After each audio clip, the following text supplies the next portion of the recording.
Scientific आदमी हूँ, मैं गाय को माता नहीं मानता हूँ। जैसे घोड़ा है या कुत्ता है वैसे गाय है, एक जानवर है। और दुनिया खाती है गाय बीफ, अमेरिका खाती है, यूरोप खाती है, अफ्रीका खाते हैं, चाइना, रशिया, ऑस्ट्रेलिया, इवन ये अफगानिस्तान, पाकिस्तान, थाईलैंड, हमारे हिंदुस्तान में भी। अभी मैं केरल होके आया हूँ तो मैंने वहाँ बीफ खाया। क्या कोई गाय को माता मानना और पूजा करना निहायत बेवकूफ़ी की बात है। गाय एक जानवर है, जैसे घोड़ा और कुत्ता होता है वैसे, उससे ज़्यादा मैं नहीं मानता हूँ।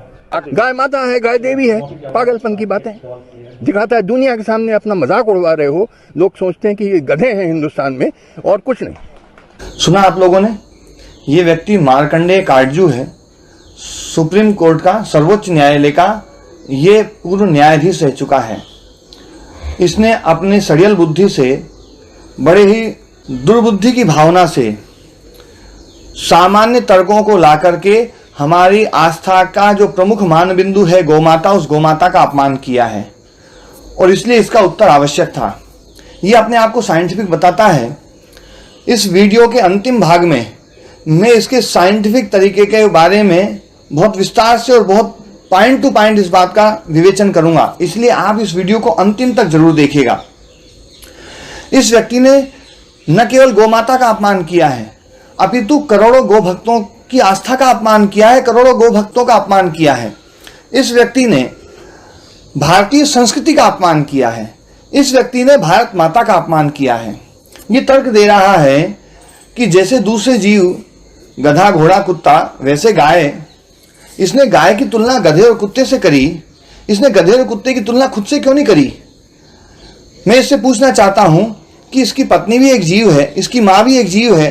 क्या ये अपनी पत्नी और माँ को कुतिया कहकर के या गधी कहकर के संबोधित करता है? कभी नहीं करता होगा। मैं इस व्यक्ति को बताना चाहता हूं कि जीव होते हुए भी गाय और कुत्ते में कितना अंतर होता है। जैसे एक मूंछ का बाल होता है, एक पूंछ का बाल होता है, लेकिन फिर भी बाल बाल में अंतर होता है, जमीन आसमान का अंतर होता है। ऐसे ही जीव जीव में अंतर होता है। हमारे यहाँ पर कुत्ते और गधे को सम्मान नहीं दिया गया, सम्मान दिया गया है तो गाय को दिया गया है। आज हमारे देश में 6,38,365 गांव हैं। हर गांव में गौ माता के लिए गोचर भूमि है, कहीं पर भी कुत्ते के लिए भूमि नहीं है।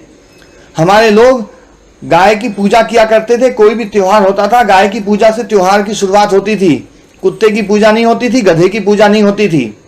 और इसने जो कहा है कि गाय और कुत्ता एक जीव है, मैं इसको बताना चाहता हूं, आज भी हमारे देश में करोड़ों लोग ऐसे हैं जो गाय के गोबर के उपले पर बाटी सेक करके खाते हैं, रोटी सेक करके खाते हैं, भोजन पका करके खाते हैं।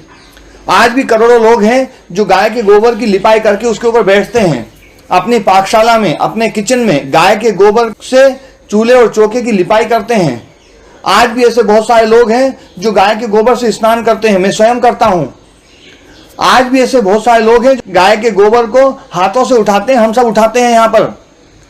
मैं इस काटजू से पूछना चाहता हूं, जो काम देश के करोड़ों लोग गाय के गोबर के साथ में करते हैं, क्या ये कुत्ते की लेटरिन के साथ में कर सकता है?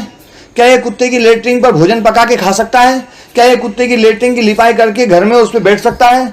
क्या ये अपने किचन में कुत्ते की लेटरिन से लिपाई कर सकता है? क्या ये कुत्ते की लेटरिन से नहा सकता है? क्या ये कुत्ते की लेटरिन को हाथ से उठा सकता है? कभी नहीं उठा सकता है। इसने तुलना करी है केवल कुटिल भावना के कारण से, एक कम्युनिस्ट विचारधारा से अनुप्राणित होकर के इस देश और भारतीय संस्कृति को मिटाने के लिए इन मानबंधुओं पर प्रहार कर रहा है। आज इसने गाय के ऊपर प्रहार किया है, कल ये भारत माता के ऊपर प्रहार करेगा। ये कहेगा भारत माता क्या होती है, जैसे सब देश है वैसे ये देश है। फिर ये धरती माता के बारे में कहेगा कि जैसे दूसरे ग्रह हैं, मंगल है, शुक्र है, शनि है, वैसे ये धरती है, इसको माँ कहने की क्या जरूरत है। और एक दिन ये अपनी माता का भी अपमान करेगा।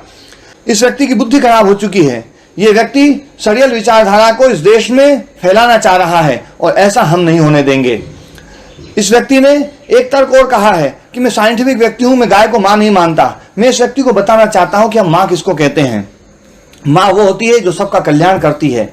मां वो होती है जो सबका पालन करती है। मां वो होती है जिसमें ममता होती है, वात्सल्य होता है। अरे हम तो जो है ना, गाय के साथ साथ इस धरती को भी मां मानते हैं, क्योंकि हम सबका पालन करने वाली है धरती।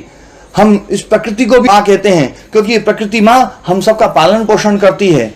हम इस देश को मां कहते हैं, क्योंकि ये भारत माता हम सबको एक परिवार की तरह पालती है। हम गंगा को मां कहते हैं क्योंकि करोड़ों लोगों को जीवन प्रदान करती है। हमारे यहाँ पर मां की जो परिभाषा है वो ये है कि जो सबका पालन करे, सबका पोषण करे। और ध्यान देना, इन सब माताओं में सबसे विशेष स्थान यदि किसी का है तो वो गौ माता का है, क्योंकि गौ माता से ज्यादा उपकारी जीव इस धरती पर और कोई नहीं है। गाय नहीं रहेगी तो ये प्रकृति बर्बाद हो जाएगी, ये धरती माता विष से भर जाएगी, जहरीली हो जाएगी। हम देख रहे हैं, एक समय था हमारे देश में जब गायों की सेवा होती थी तो मिट्टी शुद्ध थी, मिट्टी पवित्र थी, मिट्टी में जहर नहीं था, गाय की गोबर का खाद डलता था, हवा शुद्ध थी, हवा में दिव्यता थी, पानी शुद्ध था, पानी पवित्र था। आज सब कुछ बर्बाद होता जा रहा है। इस व्यक्ति से एक बात पूछना चाहता हूं, ये जब व्यक्ति न्यायालय में बैठता होगा तो न्यायालय में महात्मा गांधी का चित्र लगाया जाता है।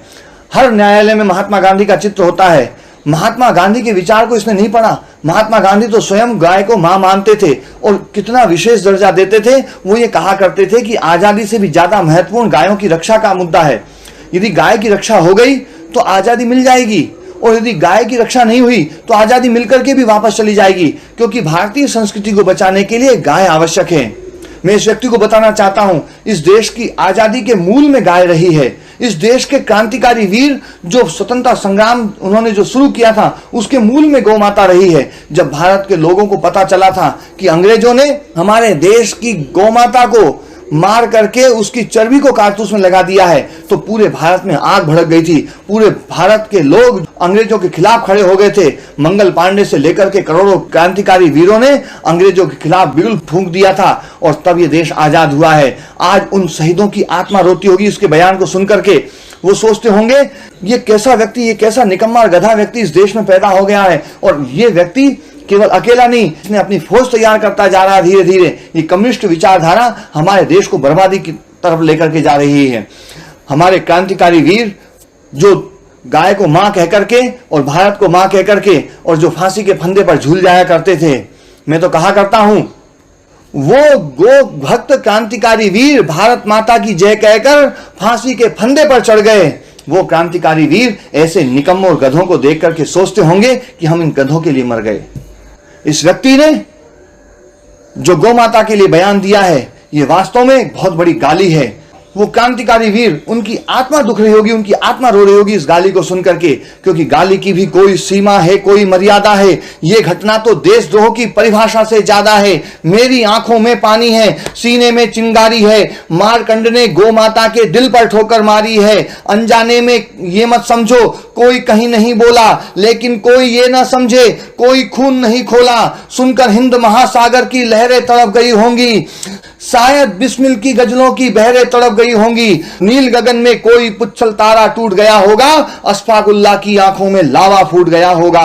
भारत भू पर मरने वाला टोला भी रोया होगा, इनकलाब का रंग बसंती चोला भी रोया होगा। चुपके चुपके रोया होगा संगम तीरथ का पानी, आंसू आंसू रोई होगी धरती की चूनर धानी। एक समंदर रोई होगी भगत सिंह की कुर्बानी, क्या यही सुनने के खातिर फांसी झूले सेनानी। जहां मरे आजाद पार्क के पत्ते खड़क गए होंगे, कहीं स्वर्ग में शेखर जी के बाजू फड़क गए होंगे। शायद पल दो पल को उनकी निंदिया भाग गई होगी, फिर पिस्तौल उठा लेने की इच्छा जाग गई होगी, फिर पिस्तौल उठा लेने की इच्छा जाग गई होगी। इसने अपने बयान में जो गौ माता का अपमान किया है, इसने भारतीय संस्कृति का अपमान किया है, भारत माता का अपमान किया है, और इसे हम सहन नहीं कर सकते। और इस व्यक्ति ने जो आगे जो बात कही है, बीफ खाने की बात कही है, गोमांस को खाने की बात कही है, मैं इस व्यक्ति को खुला चैलेंज देता हूं। मैं इस व्यक्ति को यह कहता हूं, या तो ये मीडिया में किसी मीडिया के ऑफिस में मेरे साथ डिबेट कर ले, या खुले में कहीं पर भी डिबेट कर ले। मैं सिद्ध करके दिखा दूंगा कि दुनिया का सबसे उपकारी जीव गौ माता है, इसलिए वो हमारी मां है। और गाय का मांस खाना ये महापाप है, कहीं से कहीं तक भी ये सही नहीं है। मैं सिद्ध करके दिखा सकता हूं इस बात को। और इस व्यक्ति ने जो कहा है कि गाय को मारेंगे, गाय का मांस खाएंगे, इसने तुलना करी है अफगानिस्तान से, पाकिस्तान से, कि अफगानिस्तान वाले लोग खाते हैं, पाकिस्तान वाले लोग खाते हैं। मैंने केरल में खाया है। मैं ये कहना चाहता हूं, यदि अफगानिस्तान और पाकिस्तान से तुलना कर रहा है भारत की, तो ये वहां जाकर के मर क्यों नहीं जाता है? वहां जाकर के तो देखे वो गो हत्यारे लोग कैसा कैसा कांड कर रहे हैं। 12-12 साल की लड़कियों की लिस्ट मांगी जा रही है और उन लड़कियों को घरों से उठा करके और उनका उपयोग किया जा रहा है। वो दरिंदे लोग वो 12 साल की अबोध लड़कियों के साथ में किस प्रकार की हैवानियत कर रहे हैं। वो संस्कृति को ये मार्कंडेय काटजू हमारे देश में लाना चाहता है। लानत है इस व्यक्ति के ऊपर, और हम सब लोगों को इसका जवाब देना पड़ेगा। इस व्यक्ति को समझ में आना चाहिए कि एक गणेशानंद नहीं, भारत में करोड़ों गणेशानंद हैं जो इसका जवाब देने के लिए तैयार हैं। आप सबको तैयार होना पड़ेगा, करोड़ों गो भक्तों को तैयार होना पड़ेगा। गो भक्ति इतना सरल काम नहीं है। जिस प्रकार का परिवेश अंग्रेजों ने इस देश में बनाया, और अंग्रेजों के बाद में जो काले अंग्रेजों की सरकारें आई, उन्होंने जिस प्रकार की परिस्थितियां बनाई है, उस परिस्थिति में गाय की रक्षा करना बड़ा कठिन काम हो गया है। मैं सैल्यूट करता हूं उन करोड़ों गो भक्तों को जो रात रात भर पहरा देकर के गायों की रक्षा करते हैं। मैं सैल्यूट करता हूं, प्रणाम करता हूं उन करोड़ों गो भक्तों को जो अपनी मेहनत से और अपनी मेहनत की कमाई की पूंजी को निकाल करके और गायों की सेवा में लगाते हैं। वो गौशालाएं चला रहे हैं, कितना कठिन काम होता है। मैं भी 16 गौशालाएं चला रहा हूं। गौशाला चलाना कितना कठिन काम हो गया है, इसको जानता हूं। मैं उन सब की तपस्या को प्रणाम करता हूं, और इसलिए इस बात को इसका जवाब दे रहा हूं। ये व्यक्ति जो गाय का मांस खाने की बात कर रहा है, मन करता है इस व्यक्ति को जो है गोली से उड़ा दूं, लेकिन जो भारतीय संविधान है, मैं उस संविधान की इज्जत करता हूं, यहां की व्यवस्था की इज्जत करता हूं। इसलिए सरकार से निवेदन करता हूं ऐसे व्यक्ति को कठोर दंड दिया जाए, नहीं तो पूरे भारत में आग लगेगी। भारत की गली गली से एक एक व्यक्ति, एक एक गोभक्त निकलेगा। और मैं एक बात कहना चाहता हूं कि यदि भारतीय संविधान ने, भारतीय न्याय व्यवस्था ने और भारत की सरकार ने इस व्यक्ति के खिलाफ यदि कोई कार्रवाई नहीं करी, तो फिर से मंगल पांडे कोई ना कोई तैयार होगा जो ऐसे लोगों को सबक सिखाएगा, उनको दंड देगा। इस व्यक्ति ने भारत की अस्मिता के ऊपर कुठाराघात किया है। गाय के मांस खाने की बात कर रहा है ये। यदि मेरे सामने होता तो उसको मैं बताता कि मेरी भुजाओं में क्या ताकत है, गौ माता के दूध की ताकत इसको याद दिला देता। इस व्यक्ति ने मेरी मां का अपमान किया है। ये अपनी मां को मां ना कहे, ठीक है, लेकिन ये मेरी मां का अपमान कर रहा है। मैं इसे सहन नहीं कर सकता, पूरा भारत सहन नहीं करेगा। साथियों, हमें इसका कड़ा जवाब देना पड़ेगा। और ये व्यक्ति जो साइंटिफिक की बात कर रहा है, साइंस की बात कर रहा है, मैं इसके साइंस को जानता हूं। केवल इसका साइंस हमारी संस्कृति को बदनाम करने के लिए है। आज जो दुनिया में साइंस पढ़ाया जा रहा है, लोगों को साइंस के नाम पर एक ऐसी अनर्गल विचारधारा थोपी जा रही है कि पूरी दुनिया में लड़ाई झगड़ा हो, पूरी दुनिया में गलत काम हो, इस प्रकार ये साइंस है। आज हमारे समाज में बच्चों को साइंस के नाम पर उस परंपरा से जोड़ा जा रहा है जहां श्रद्धा नहीं है। और उसके कारण से क्या हो रहा है, पहले हमारे समाज में श्रद्धा थी। ध्यान देना, श्रद्धा से जुड़ा हुआ बालक वो दूध पिएगा, और जो श्रद्धा विहीन है, जो साइंस की बात करेगा, वो दारू पिएगा। क्योंकि साइंस जो है ना, दारू पीना सिखा रही है। मैं इस बात को प्रामाणिकता के साथ में कह रहा हूं। आज हमारा समाज ने आपको ज्यादा साइंटिफिक मानता है कि हम साइंटिफिक हो गए, साइंटिफिक हो गए। हर व्यक्ति, चाहे नेता को देख लो, चाहे मीडिया वाले कर्मी को देख लो, चाहे न्यायाधीश को देख लो, चाहे वकील को देख लो, चाहे अध्यापक को देख लो, सब साइंस की बात करते हैं, साइंस की बात करते हैं। मैं पूछना चाहता हूं, दारू पीने में क्या साइंस है?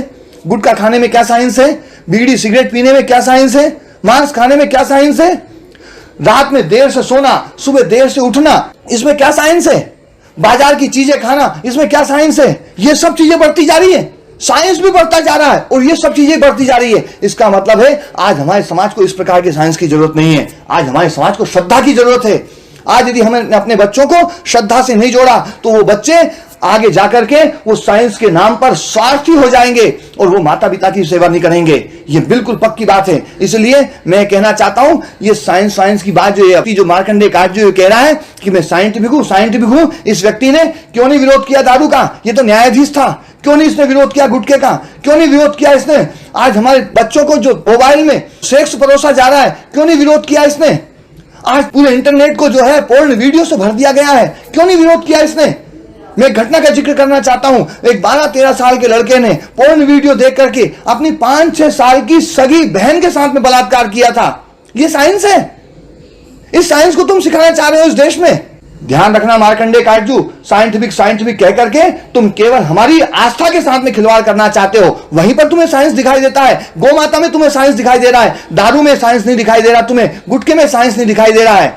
इसलिए साथियों, अब समय आ गया है, हम सबको उठ करके खड़े होना पड़ेगा और इस वीडियो को ज्यादा से ज्यादा शेयर करना पड़ेगा। इस व्यक्ति को जवाब मिलना चाहिए। मेरा वीडियो इस तक जरूर पहुंचना चाहिए। मेरी खुली चुनौती है इसको। ये कहीं पर भी आकर के मुझसे साथ कर ले, डिबेट कर ले, खुले में कर ले, मैं इसको सिद्ध करके दिखा दूंगा। और कोई भी समझदार व्यक्ति इस बात को समझ सकता है, ये गौ माता, ये वास्तव में ये विश्व माता है, ये हम सबकी मां है। सबसे ज्यादा उपकारी जीव है गौ माता। इसका अपमान करना ये हमारी संस्कृति का अपमान है, भारत माता का अपमान है, हमारे मान बिंदुओं का अपमान है। यदि गाय नहीं रही तो ये देश नहीं रहेगा, ये संस्कृति नहीं रहेगी। आप सबका सहयोग मुझे चाहिए और इस वीडियो को ज्यादा से ज्यादा शेयर करें ताकि इस प्रकार के वीडियो आपको सबको मिलते रहें। और कोई ऐसी बात हो तो आप कमेंट करके भी आप मुझे बताइए। आप सबको प्रणाम। बोले गौ माता की जय। जय गोविंद, जय गोपाल, जय भारत माता, जय श्री राम।